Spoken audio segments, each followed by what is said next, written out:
irle dando espacio a México y a un amigo, al doctor David Basurto Díaz. David, él está en el Departamento de Medicina y Cirugía Fetal del Instituto Nacional de Perinatología en México, en DF, en donde seguro están haciendo un impacto muy importante en una ciudad inmensa como México, como Ciudad de México. Y David nos va a comentar muy puntualmente qué hay de nuevo, cuál es la aproximación de los defectos de pared abdominal, puntualmente gastrosquisis y onfalocele. Eh, Muchas gracias, David, por estar aquí, y a todo el resto de panelistas. Let's start with the video now. Muy buenos días, queridos colegas de Latinoamérica y de habla hispana. Vamos a hablar el día de hoy de onfalocele y gastrosquisis. Como introducción, y aprovecho la oportunidad para invitarlos a leer las guías de práctica clínica de la ISUOC, en donde se nos explica de manera muy detallada cómo realizar un ultrasonido del segundo trimestre, en el cual es fundamental evidenciar la integridad del abdomen, como lo pueden ver en estos videos. Así como también recientemente, tenemos la guía para realizar un ultrasonido detallado de la anatomía fetal desde el primer trimestre y les aseguro que si lo seguimos al pie de la letra, van a poder detectar un gran número de malformaciones desde muy temprano en el embarazo y hablando específicamente de defectos de pared abdominal, detectarán prácticamente todos los casos.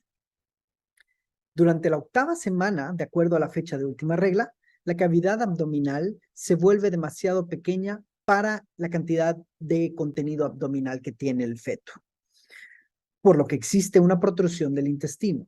La hernia fisiológica se puede visualizar entre las 9 y 11 semanas o hasta los 45 milímetros de longitud craneocaudal. Ojo, un tip es que en la hernia fisiológica nunca debe de estar presente el hígado.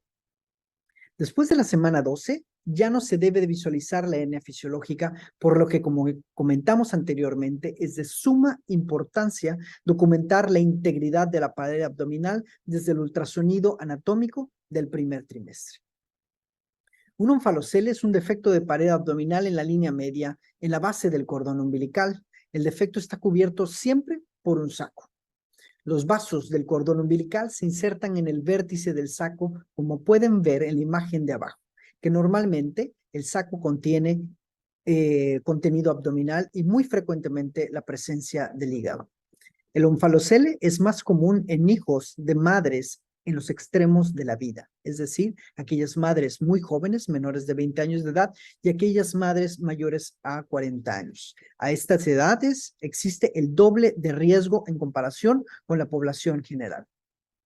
La patogénesis del onfalocele no se ha podido establecer por completo, pero se han propuesto dos mecanismos completamente diferentes. En el primero, el intestino extraembrionario no logra realizar la rotación en sentido antehorario hacia el abdomen como lo hace de manera normal, lo que da como un resultado un onfalocele, pero muy pequeño y usualmente sin herniación del hígado.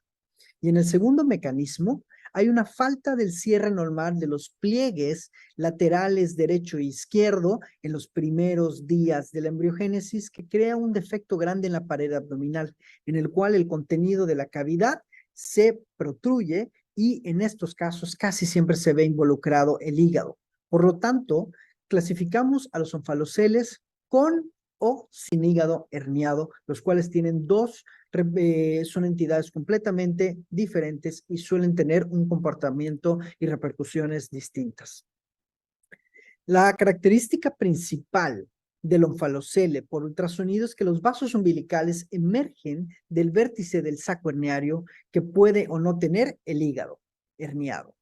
Y esa es la clave. Siempre debemos visualizar la posición del cordón con respecto al defecto, ya que esto nos va a diferenciar con una gastrosquisis. El diagnóstico prenatal es de suma utilidad, ya que podremos detectar algunos síndromes en vida fetal y nos permite planear también el nacimiento en un hospital de tercer nivel. Por supuesto, en países donde la legislación lo permite, la interrupción del embarazo puede ser otra opción. 8 de cada 10 onfaloceles van a contener el hígado herniado y la presencia del hígado se puede confirmar con el uso del Doppler color y en algunas ocasiones el ductus venoso también se va a encontrar afuera. La ubicación del hígado es muy importante, ya que en los onfaloceles más pequeños, en los cuales únicamente hay intestino, estos muy comúnmente van a tener problemas cromosómicos, mientras que los onfaloceles grandes rara vez tienen problemas cromosómicos y hay que hacer siempre esta distinción. El término onfalocele gigante se ha utilizado para describir los onfaloceles que contienen la mayor parte del hígado afuera o que tienen un tamaño muy grande. Es decir, más del 75% del hígado afuera o un defecto mayor a 5 centímetros. Esto hace que sea un onfalocele gigante. Otra manera de hacerlo es comparar el saco herniado con la circunferencia abdominal, y si el saco es mayor con respecto a la circunferencia abdominal, pues esto también es un onfalocele gigante. El diagnóstico prenatal de un onfalocele que no contiene hígado se puede realizar de manera confiable únicamente hasta las 12 semanas, ya que antes de ese momento, a menos que sea un defecto muy grande, el onfalocele puede ser difícil de diferenciar de una hernia fisiológica, ya que esta se presenta siempre en todos los fetos, como lo hemos mencionado anteriormente. Después de hacer el diagnóstico, se deben descartar problemas asociados que son muy frecuentes. Alrededor de la mitad de los casos va a tener una malformación estructural prácticamente en cualquier sistema. Los onfaloceles que contienen solo intestino se asocian con una alta frecuencia de aneuploidías. 2 de cada 3 de estos onfaloceles pequeños tendrán T18 o trisomía 13. Por el contrario, 9 de cada 10 fetos con un onfalocele gigante van a ser onfaloceles aislados con fetos euploides. Para descartar problemas anatómicos y problemas genéticos, tenemos que hacer todo un abordaje multidisciplinario. Debemos de hacer un estructural de manera detallada, debemos de hacer también una ecocardiografía, así como también solicitar estudio genético, principalmente con microarreglos. Pero ojo, es de suma importancia mencionar que aunque tengamos un estudio genético normal, existe un 6% de onfaloceles que van a tener síndrome de Beckwith-Wiedemann. Y este síndrome necesita un test genético específico solicitado para detectarlo, ya que con los estudios convencionales, cariotipo, microarreglos, no lo vamos a poder detectar y va a pasar desapercibido. Al día de hoy no existe tratamiento en vida fetal para el onfalocele, por lo que las opciones se limitan al manejo postnatal y a la interrupción del embarazo. En pacientes con adecuado peso, el seguimiento se recomienda cada 3-4 semanas. Y esto es principalmente para detectar aquellos fetos que van a presentar restricción del crecimiento fetal, que es un problema muy frecuente en los fetos con onfalocele, perdón. El nacimiento antes de término no ofrece ninguna ventaja y se asocia con mayor tasa de complicaciones. Así es que, por favor, no hagan que los fetos con onfalocele nazcan prematuramente.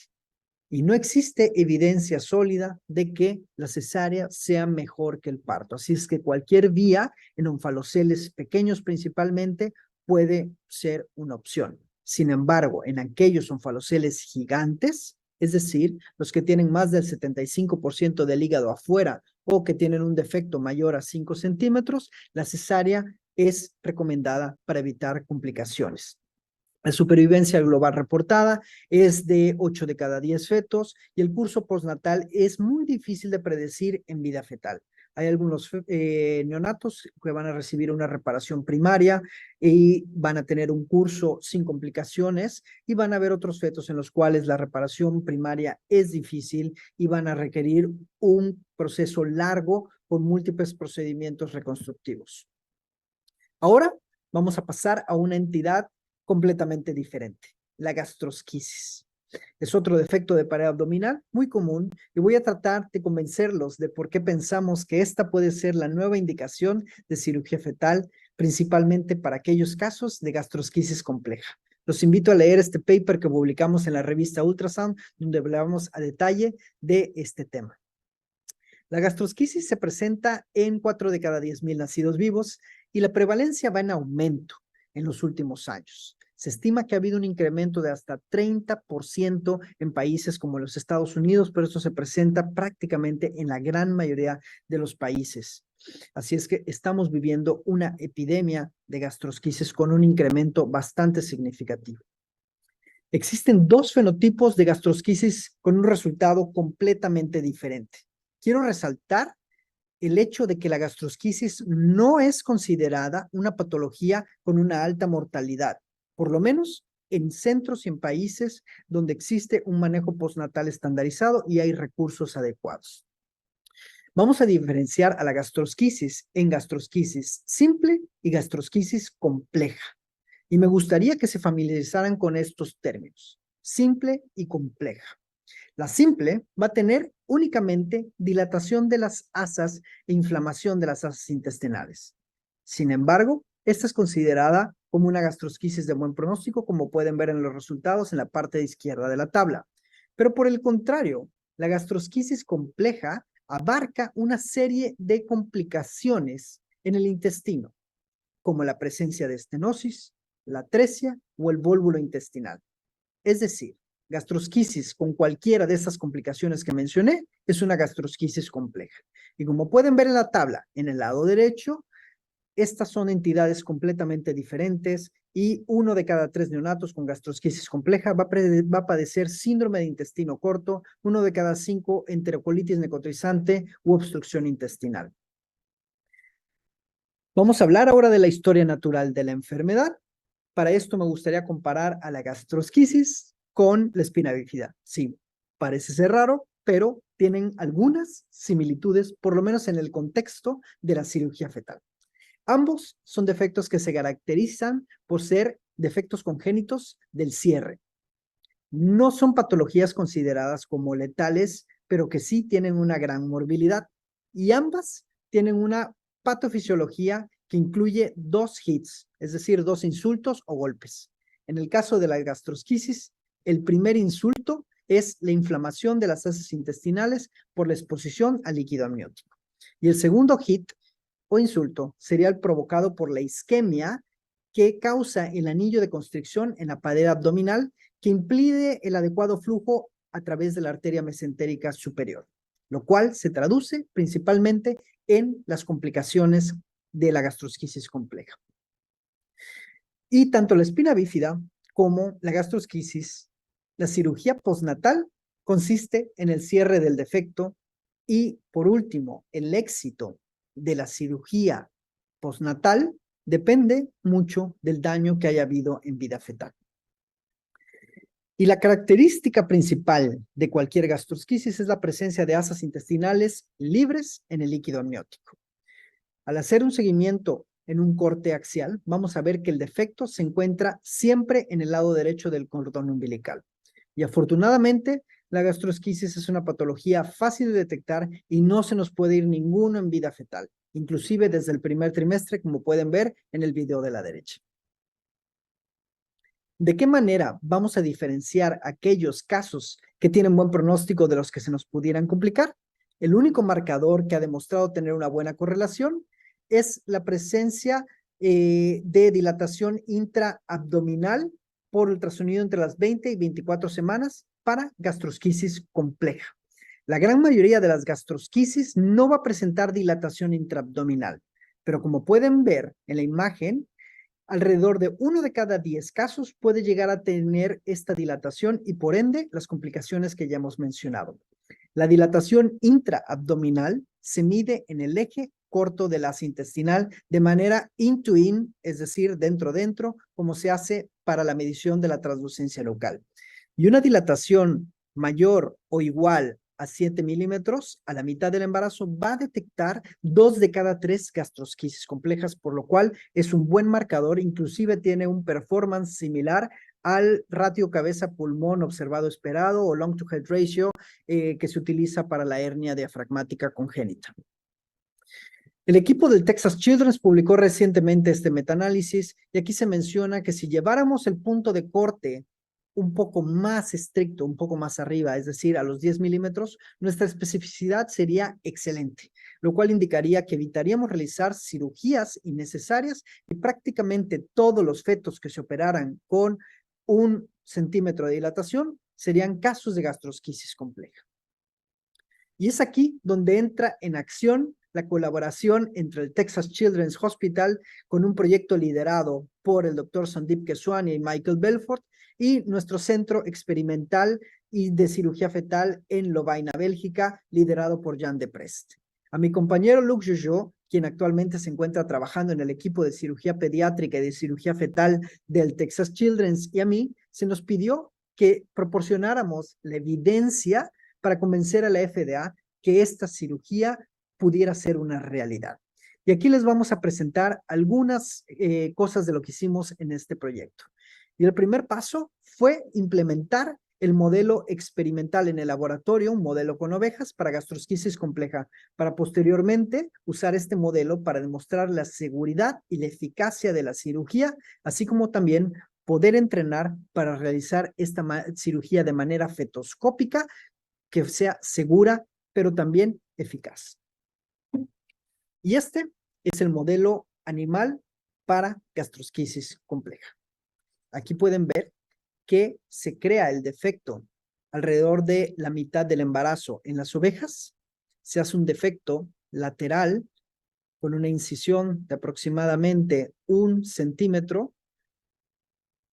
Se entra a la cavidad abdominal y posteriormente estamos colocando este anillo de Silastic de 1 centímetro de diámetro.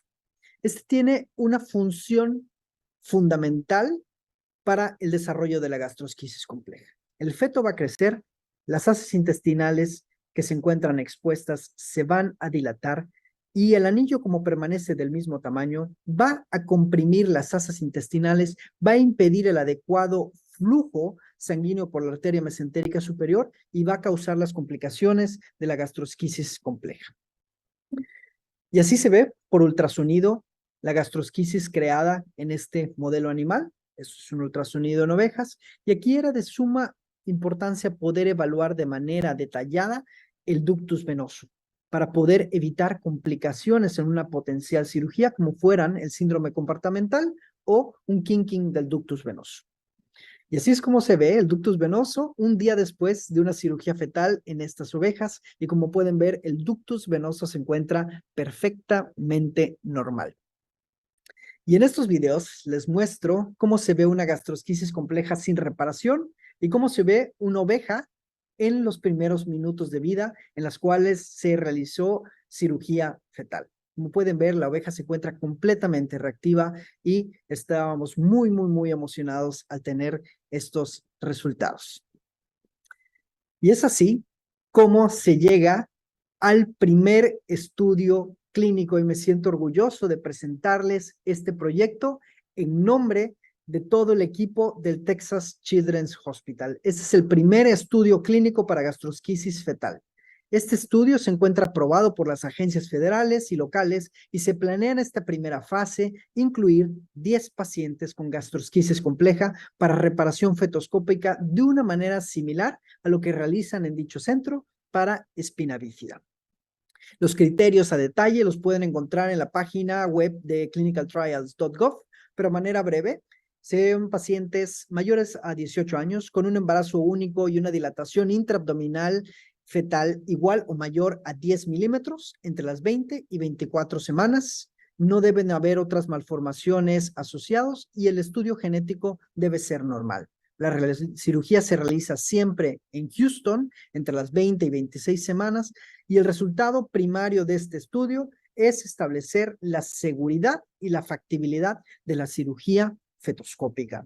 Así es que, amigos de Latinoamérica, si tienen una paciente con un feto con gastrosquisis que tenga una dilatación cercana a los 10 milímetros, entre estas semanas que les estoy mencionando, o inclusive un poco antes, no duden en contactar al equipo del Texas Children's. Y aquí tienen a una de las directoras de dicho centro, de la parte de cirugía fetal, a la doctora Magdalena Sanz, que está coordinando este curso. Así es que los invito a participar para hacer de esta cirugía una realidad.